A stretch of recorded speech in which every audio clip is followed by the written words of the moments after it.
കൂട്ടുകാരെ, ഞാൻ ഇത്ര നേരം നിങ്ങളോട് പറഞ്ഞപ്പോൾ വല്ല പ്രയോഗവും രൂക്ഷമായെങ്കിൽ നിങ്ങൾ ദേഷ്യം വെക്കരുത്. അല്ലാഹുവിന്റെ മാർഗത്തിൽ നിങ്ങളെ സ്നേഹിക്കുന്നത് കൊണ്ട് പറഞ്ഞതാണ്. എന്റെ പെങ്ങളെ, നാളെ മുതൽ നിന്റെ വേഷം മുത്തുനബിതങ്ങൾക്ക് ഇഷ്ടമുള്ളതാകണേ മോളെ. ഒരു നേരത്തെ നിസ്കാരവും ഖളാഅല്ലേ മോളെ. ആരുടെ കല്യാണത്തിന് വേണ്ടിയാണെങ്കിലും ഒഴിയല്ലേ മോളെ. എന്റെ ചെറുപ്പക്കാരാ, മൊബൈലിൽ നീ വൃത്തികെട്ട ക്ലിപ്പുകൾ കാണല്ലേ മോനെ.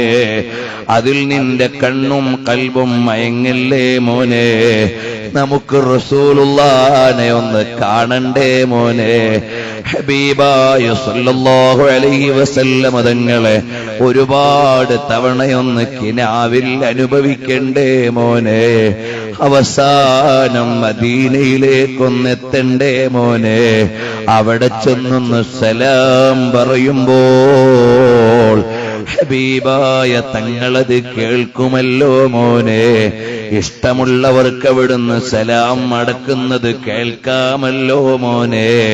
അപ്പോൾ ഹബീബായ തങ്ങളുടെ മദീനത്ത് ചെന്ന് സലാം പറയുമ്പോൾ അവിടുന്ന് ഖബറു ശരീഫിന്റെ ഉള്ളിൽ കിടന്ന് വഅലൈക്കുമുസ്സലാം എന്ന് പറയുന്നതൊന്ന് കേൾക്കാൻ ആശയില്ലേ മോനെ. അല്ലാഹ്, അവസാനം ഞങ്ങൾ മദീനയിലെത്തുമ്പോഴെങ്കിലും ഹബീബായ തങ്ങളുടെ മുമ്പിൽ ചെന്ന് സലാം പറയുമ്പോൾ അവിടുന്ന് സലാം മടക്കുന്നതൊന്ന് കേൾപ്പിച്ചു തന്നിട്ട് പിന്നെ ജീവിതം വേണ്ട, പിന്നെ ജീവിതം വേണ്ട. നിന്റെ ലിഖാഇന് പറ്റുന്ന ഒരു മരണം മതിയല്ലോ. ഇവിടെ എത്രയോ കൊല്ലം ജീവിക്കാമെന്ന് ആരോടും ഗ്യാരണ്ടി പറഞ്ഞിട്ടില്ല. പറഞ്ഞിട്ട് കാര്യമില്ല. ഉടമ്പടി ചെയ്തിട്ടില്ല. ഉടമ്പടിക്ക് പ്രസക്തിയില്ല. നീ വിളിക്കുമ്പോൾ വരേണ്ട അടിമകളാണ് ഞങ്ങൾ. നീ വിളിക്കുമ്പോൾ അനുസരിച്ച് കിടക്കേണ്ട ദാസന്മാരാണ് ഞങ്ങൾ. പിന്നെ ഞങ്ങൾ ഉടമ്പടി ചെയ്തിട്ടെന്ത് കാര്യമാണ്? അല്ലാഹ്, നിനക്കിഷ്ടമുള്ള നല്ലവരായ അടിമകളെപ്പോലെ ഹബീബായ നബിതങ്ങളിലേക്കൊന്ന് ചേർത്തു തന്നിട്ട് അവസാനം ഹബീബിന്റെ ആശിഖീങ്ങളിൽ ഞങ്ങളെ ഒന്ന് പെടുത്തിത്തരണം റഹ്മാനേ. ആ റസൂലുള്ളാഹിനെ ഒന്ന് കാണണ്ടേ മോനെ. രാവും പകലും ഒന്ന് ആലോചിച്ച് നോക്ക്. രാവിലെ മുതൽ വൈകുന്നേരം വരെ നബിതങ്ങളുടെ ദീനിനു വേണ്ടിയുള്ളൊരു ഖിദ്മത്ത്. രാത്രി കിടന്നുറങ്ങുമ്പോൾ ആ നേതാവിന്റെ ഒരു നോട്ടം. രാത്രി കിടന്നുറങ്ങുമ്പോൾ മുത്തുനബിതങ്ങളോടൊരു കാഴ്ച. എന്തൊരാനന്ദമുള്ള ജീവിതമാണ്. അല്ലാഹ്, ഒരുപാട് തവണ ഹബീബിലേക്ക് ഞങ്ങളെ ചേർത്ത് അവസാനം ഒരു വിസാല് നൽകണേ അല്ലാഹ്.